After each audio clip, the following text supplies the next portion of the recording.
Namaon Vishnu Padaya Krishna Pristaya Bhutale Srimate Bhaktivedanta Swaminiti It Nomine Namaste Sarasvati Devi Gauravani Pracharine Nirvishesha Shunyavadi Pastacha Deshatarine.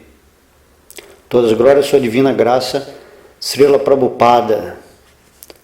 Hoje, na aula de hoje, vamos falar sobre o que se diz o céu além do universo.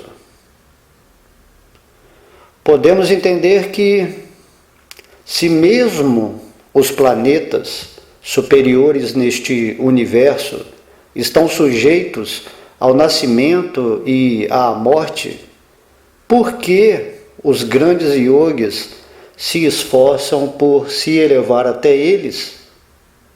Mesmo que tenham muitos poderes místicos, estes yogis ainda têm a tendência de querer desfrutar das facilidades da vida material. Nos planetas superiores, é possível viver períodos de vida incrivelmente longos. O cálculo do tempo nestes planetas é indicado por Sri Krishna no Bhagavad Gita, no verso 17 do capítulo 8, onde Krishna diz: pelos cálculos humanos, um dia de Brahma tem a duração de 1000 eras, e esta também é a duração de sua noite. Uma yuga dura 4.300.000 anos. Calcula-se que este número, multiplicado por 1000, equivale a 12 horas de Brahma no planeta Brahmaloka. Da mesma forma, a noite de Brahma compreende outro período de 12 horas.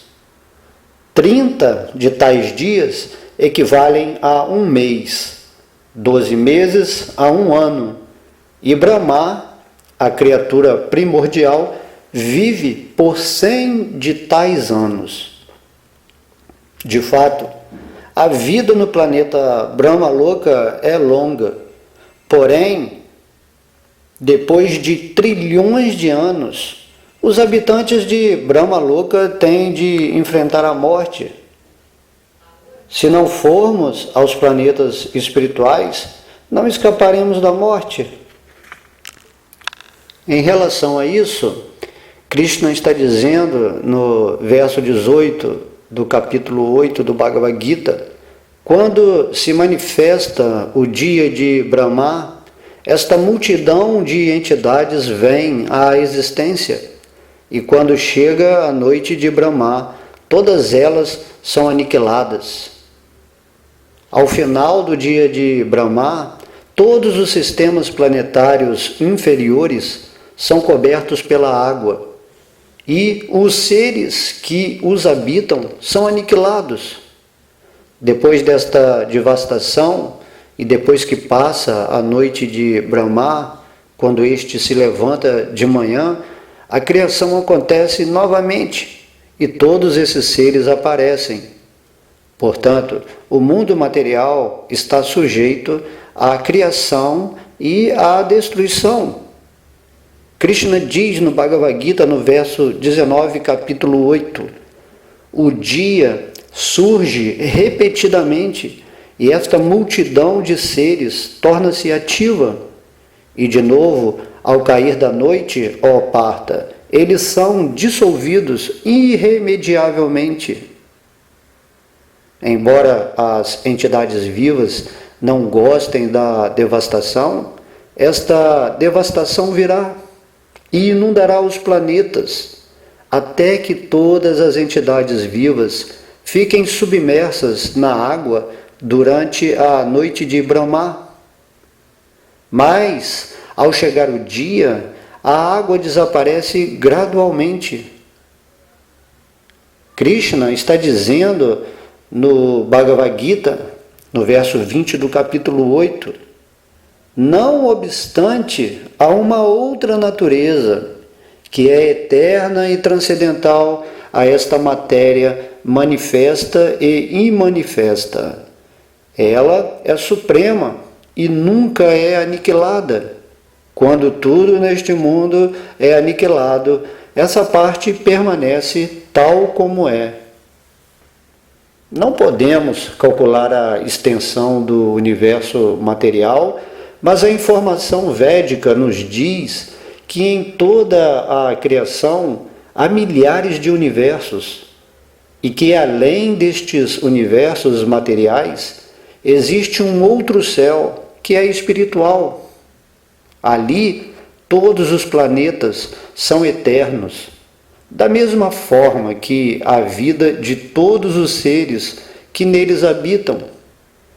Neste verso, a palavra bhava significa na natureza, e aqui é indicada uma outra natureza. Neste mundo também temos experiência de duas naturezas. A entidade viva é espírito. Enquanto ela está dentro da matéria, a matéria tem movimento. Mas assim que a entidade viva, a centelha espiritual, sai do corpo, o corpo torna-se imóvel. A natureza espiritual é chamada de natureza superior de Krishna e a material chamada de natureza inferior. Além desta natureza material, existe uma natureza superior que é totalmente espiritual. Não é possível compreender isto através do conhecimento experimental. Podemos ver milhões e milhões de estrelas através de um telescópio, mas não podemos nos aproximar delas. Temos que compreender nossa incapacidade. Se não podemos entender o universo material mediante o conhecimento experimental, qual é a possibilidade de entendermos Deus e o seu reino? Não é possível entender isto experimentalmente. Temos de compreender estas coisas ouvindo o Bhagavad Gita. Não podemos saber quem é nosso Pai através do conhecimento experimental. Precisamos ouvir a palavra de nossa mãe e acreditar nela. Se não acreditarmos nela, não haverá maneira de sabermos quem é o nosso Pai. Se nos mantivermos fiéis ao método da consciência de Krishna, toda a informação sobre Krishna e seu reino nos será revelada. Parastu Bhava significa natureza superior e Avyaktaha se refere ao que vemos manifestado. Podemos ver que o universo material manifesta-se através da terra, do céu, das estrelas e dos planetas. Além deste universo, há uma outra natureza, uma natureza eterna, Avyaktaha Sanatanaha. Esta natureza material tem um princípio e um fim, mas a natureza espiritual é Sanatana, eterna. Ela não tem princípio nem fim. Como isto é possível? Uma nuvem, ao passar pelo céu, pode parecer cobrir uma grande distância, mas na verdade ela é apenas uma pequena mancha que cobre uma parte insignificante de todo o céu. Porque somos tão pequenos, quando umas poucas centenas de quilômetros são cobertas pela nuvem, parece que todo o céu está coberto. Analogamente, todo este universo material é como uma pequena e insignificante nuvem no vasto céu espiritual. Este universo material é envolvido pelo Mahatattva, a matéria. Assim como uma nuvem tem um princípio e um fim, esta natureza material também tem um princípio e um fim. quando as nuvens desaparecem e o céu fica claro, vemos tudo tal como é. Analogamente, o corpo é como uma nuvem que passa pela alma espiritual. Ele permanece por algum tempo, gera alguns subprodutos, degenera-se e então desaparece. Quaisquer tipos de fenômenos materiais que observemos estão sujeitos a estas 6 transformações da natureza material. Nascem, crescem, permanecem por algum tempo, geram alguns subprodutos, degeneram-se e então desaparecem. Krishna indica que além desta natureza cambiante como uma nuvem, há uma natureza espiritual que é eterna. Além disso, quando esta natureza material for aniquilada, esta avyakta sanatana permanecerá. Nas literaturas védicas há bastante informação sobre os céus material e espiritual. No segundo canto do Srimad Bhagavatam, encontramos descrições do céu espiritual e seus habitantes. Há inclusive informação de que no céu espiritual existem aeroplanos espirituais, velozes como um raio, e que ali as entidades liberadas viajam neles. Tudo que encontramos aqui pode também ser encontrado lá em sua forma real. Aqui, no céu material, tudo é uma imitação ou sombra daquilo que existe no céu espiritual. Assim como num filme vemos simplesmente uma exibição ou reprodução da coisa real, no Srimad Bhagavatam está dito que este mundo material é apenas uma combinação de matéria modelada conforme a realidade. Assim como um manequim de uma moça numa vitrine tem como modelo uma mulher. Todo homem sensato sabe que o manequim é uma imitação. Sridhara Swami diz que porque o mundo espiritual é real, este mundo material, sendo uma imitação, parece ser real. Devemos entender o significado de realidade.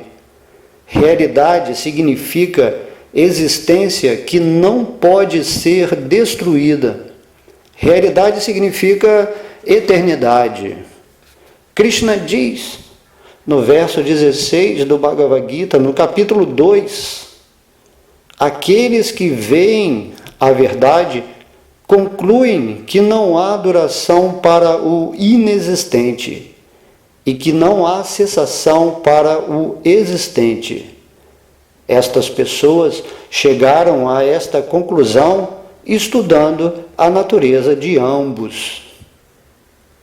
O prazer verdadeiro é Krishna, ao passo que o prazer material, que é temporário, não é real. Aqueles que podem ver as coisas tal como elas são, não participam do prazer fictício. O verdadeiro objetivo da vida humana é atingir este céu espiritual. Mas, como indica o Srimad Bhagavatam, a maioria das pessoas não tem conhecimento disso. O destino da vida humana é compreender a realidade e transferir-se para esta. Toda a literatura védica nos instrui para que não permaneçamos nesta escuridão.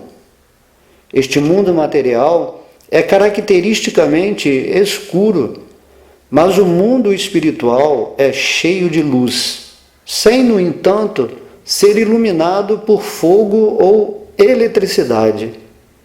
Krishna dá prova disto no 15º capítulo do Bhagavad Gita. no verso 6, onde diz: esta morada não é iluminada pelo sol, nem pela lua, nem pela eletricidade. Esta é a minha morada. Aquele que a alcança nunca retorna a este mundo material.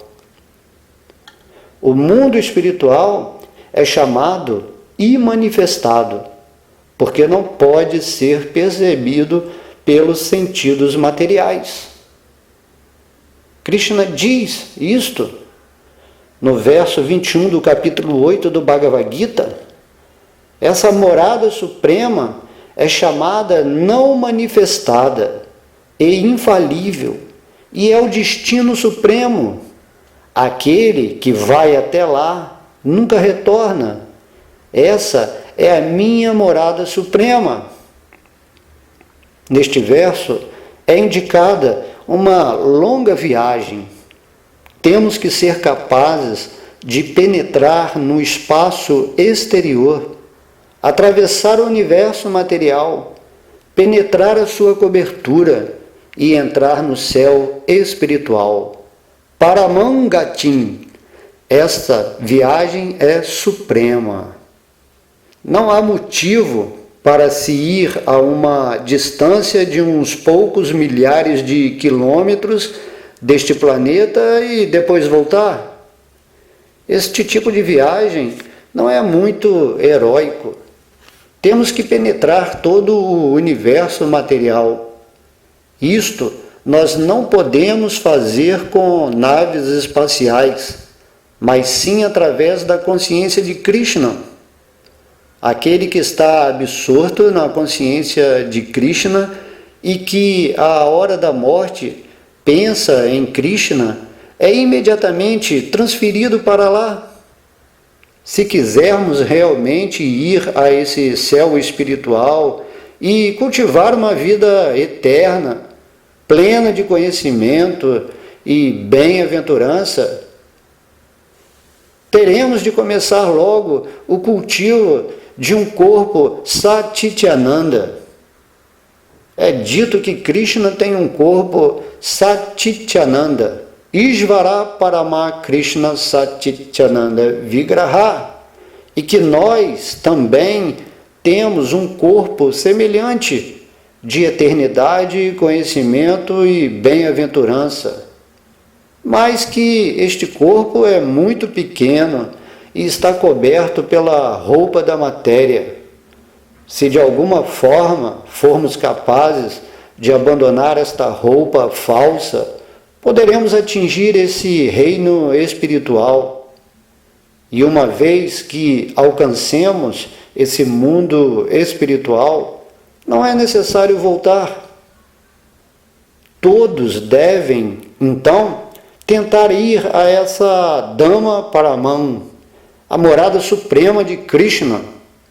O próprio Krishna vem nos chamar e nos faculta as literaturas capazes de nos guiar e envia os seus representantes fidedignos. Devemos tirar proveito desta facilidade oferecida à vida humana. Aquele que alcança esta morada suprema já não necessita fazer penitências, austeridades, meditações iógicas e assim, etc. Mas para aquele que não a alcança, todas as penitências e austeridades são um inútil desperdício de tempo. A forma humana de vida é uma oportunidade para conseguir esta bênção, e é dever do Estado, dos pais, professores e tutores elevar aqueles que adquiriram esta forma humana de vida para que atinjam esta perfeição da vida. Simplesmente comer, dormir, acasalar-se e brigar como os cachorros e os gatos não é civilização. Devemos utilizar devidamente esta forma humana de vida e tirar proveito deste conhecimento para nos prepararmos na consciência de Krishna, de maneira que estejamos absortos nele durante as 24 horas do dia e à hora da morte sejamos transferidos imediatamente para o céu espiritual. Krishna diz no verso 22 do capítulo 8 do Bhagavad Gita: a suprema personalidade de Deus, que é maior que todos, é atingível através da devoção pura. Embora presente em sua morada, ele é onipenetrante e tudo está situado nele. Se estamos realmente interessados em alcançar esta morada suprema, o processo, tal como é indicado aqui, é Bhakti. Bhaktiya significa serviço devocional, submissão ao Senhor Supremo. A raiz da palavra Bhakta é Bhaj, que significa serviço. A definição de Bhakti, dada no Narada Pancharatra, é ausência de designações. Se nos determinamos a nos livrar de todas as designações que estão ligadas à alma espiritual pura e que surgem devido ao corpo e sempre mudam quando o corpo muda, poderemos atingir Bhakti. Bhakti é compreender que não somos matéria, mas sim espírito puro. Nossa identidade verdadeira não é este corpo, que não passa de uma cobertura do espírito. Nossa verdadeira identidade é Dasa, servo de Krishna. Aquele que se situa em sua verdadeira identidade e presta serviço a Krishna é um Bhakta. Ishikena Ishikesha Sevanam. Quando nossos sentidos estiverem isentos das designações materiais, vamos utilizá-los no serviço ao Senhor dos sentidos, Ishikesha ou Krishna. Como indica Rupa Goswami, temos que servir desinteressadamente a Krishna. Geralmente queremos servir a Deus em troca de algum objetivo ou lucro material. Evidentemente, aquele que se volta para Deus em busca de benefícios materiais é melhor que aquele que nunca se aproxima de Deus. Mas devemos nos livrar do desejo de benefícios materiais. Nossa meta deve ser compreender Krishna. É claro que Krishna é ilimitado e não é possível compreendê-lo, mas temos de aceitar aquilo que podemos compreender. O Bhagavad Gita é apresentado especificamente para podermos compreender isto. Ao receber conhecimento dessa maneira, devemos saber que Krishna se satisfaz e devemos servir-lhe desinteressadamente, de acordo com o que lhe agrada. A consciência de Krishna é uma grande ciência e sua literatura é muito vasta. Portanto, devemos utilizá-la para chegar a Bhakti. Purushaha Saparaha. No céu espiritual, o Senhor Supremo está presente como a Pessoa Suprema. Lá existem inumeráveis planetas autoluminosos, e em cada um deles reside uma expansão de Krishna. Estas expansões têm 4 braços e inumeráveis nomes. Todas elas são pessoas, elas não são impessoais. Podemos nos aproximar destes purushas ou pessoas pela Bhakti, a devoção sem os desvios da atividade fruitiva, e não através de desafios, de especulação filosófica, de invenções mentais ou de exercícios físicos. Como é o Purusha, a pessoa suprema? Todas as entidades vivas e todas as coisas estão nele, e não obstante, ele está fora de tudo e é onipenetrante. Como é isto? Ele é como o sol, que está situado em um local e, não obstante, está presente em toda a parte através de seus raios. Embora Deus esteja situado em sua Dhamma Paramão, suas energias são distribuídas por toda a parte. Tampouco Krishna é diferente de suas energias, assim como o brilho do sol não é diferente do sol.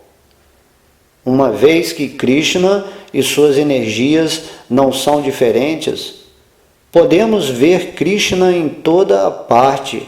Se somos avançados no serviço devocional, é dito no Brahma Samhita 5.38, adora Govinda, a personalidade de Deus original, a quem olham dentro de seus corações os devotos puros, cujos olhos estão ungidos com o unguento do amor a Deus.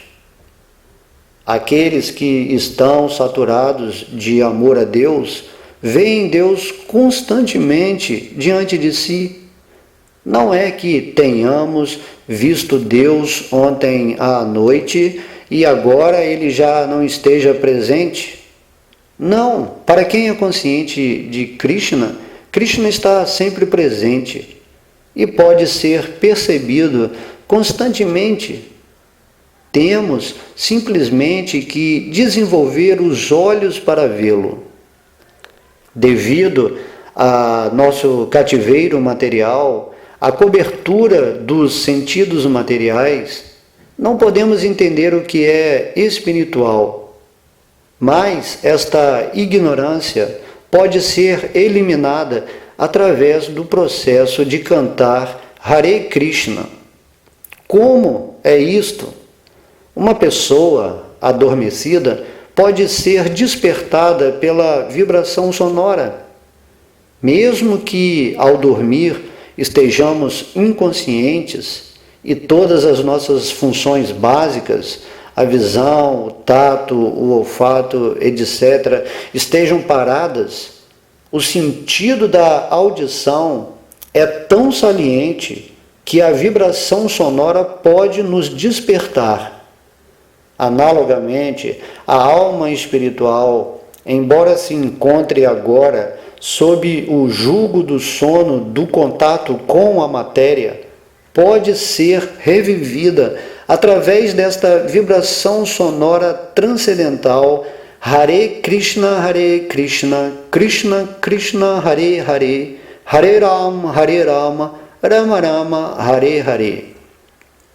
Hare Krishna é simplesmente uma maneira de nos dirigirmos ao Senhor Supremo e às suas energias.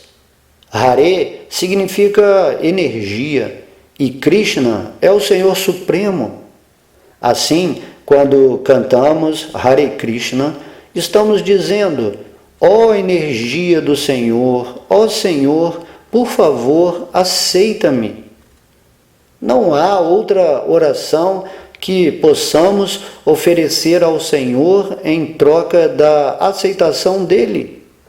Não há sentido em se orar pedindo o pão de cada dia, pois o pão nós sempre conseguimos.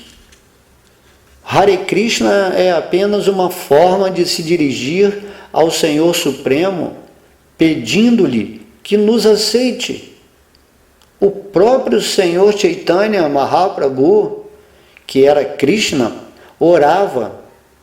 Isso está no Shikshastaka 5. Ele dizia: ó filho de Maharaja Nanda, Krishna, sou teu servo eterno. E apesar de eu ser, de alguma forma caí no oceano de nascimento e morte. Portanto, por favor, tira-me deste oceano de morte e coloca-me como um dos átomos a teus pés de lótus. A única esperança para um homem perdido no meio do oceano é que alguém venha e o salve de morrer afogado. Se alguém vem e o levanta a meio metro da água, ele fica imediatamente aliviado. Analogamente, se de alguma maneira formos tirados do oceano de nascimentos e mortes, através do processo da consciência de Krishna, ficaremos imediatamente aliviados. Embora não consigamos perceber a natureza transcendental do Senhor Supremo, de seu nome, fama e atividades, se nos estabelecermos na consciência de Krishna, o próprio Deus vai se revelar gradualmente diante de nós.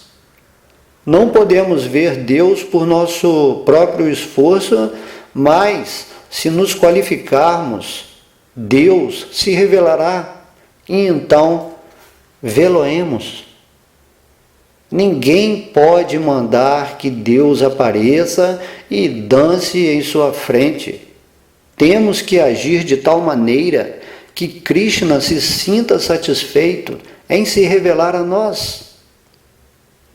Krishna nos dá informação sobre Ele mesmo no Bhagavad Gita, e não há por que duvidar disto. Temos simplesmente que sentir isto, entender isto. Não há uma qualificação preliminar necessária para o entendimento do Bhagavad Gita, pois ele é falado da plataforma absoluta. O simples processo de cantar os nomes de Krishna revelará o que somos, o que é Deus, que são os universos material e espiritual, o porquê de nosso condicionamento, como podemos nos livrar deste condicionamento e, passo a passo, tudo mais. Na verdade, o processo de fé e revelação não nos é estranho. Todos os dias depositamos nossa fé em alguma coisa, confiando em que essa coisa nos será revelada mais tarde. Ao comprarmos uma passagem para a Índia, temos fé que seremos transportados para lá. Por que haveríamos de pagar por uma simples passagem? Não damos o dinheiro para qualquer um, mas a agência de viagem é autorizada e a linha aérea é autorizada. E daí surge a nossa fé.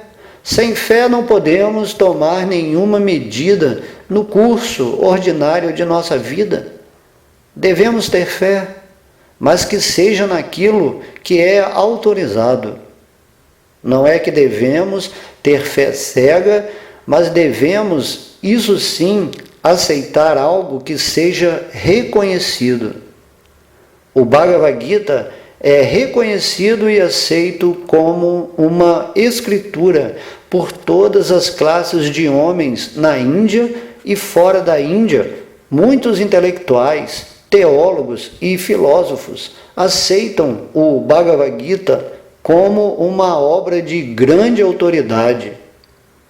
Não resta dúvida de que o Bhagavad Gita é uma autoridade. Até o professor Albert Einstein, um grande cientista, lia o Bhagavad Gita regularmente.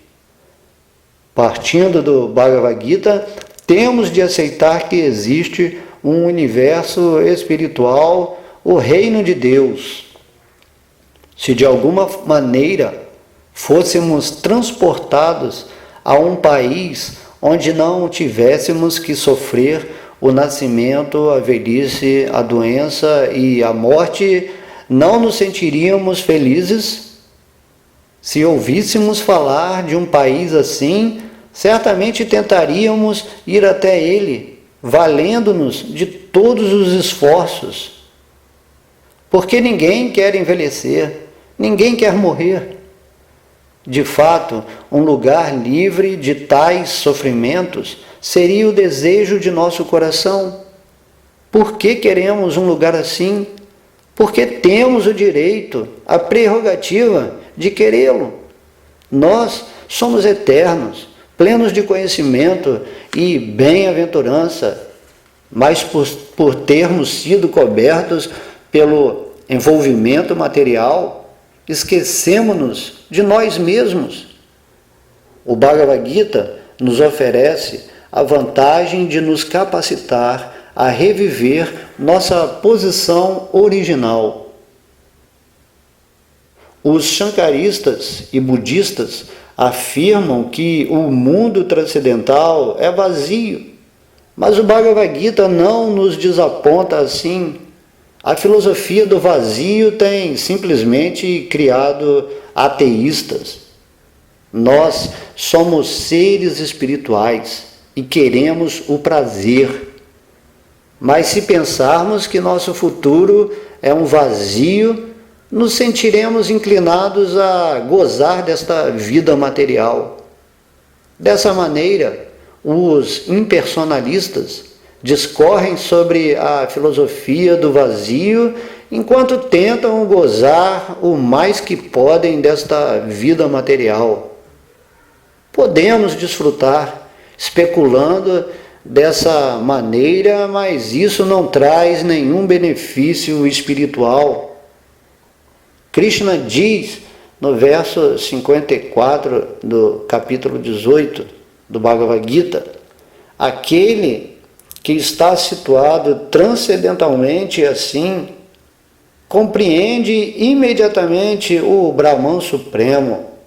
Ele nunca lamenta nem deseja ter nada. Ele tem a mesma atitude com todas as entidades vivas.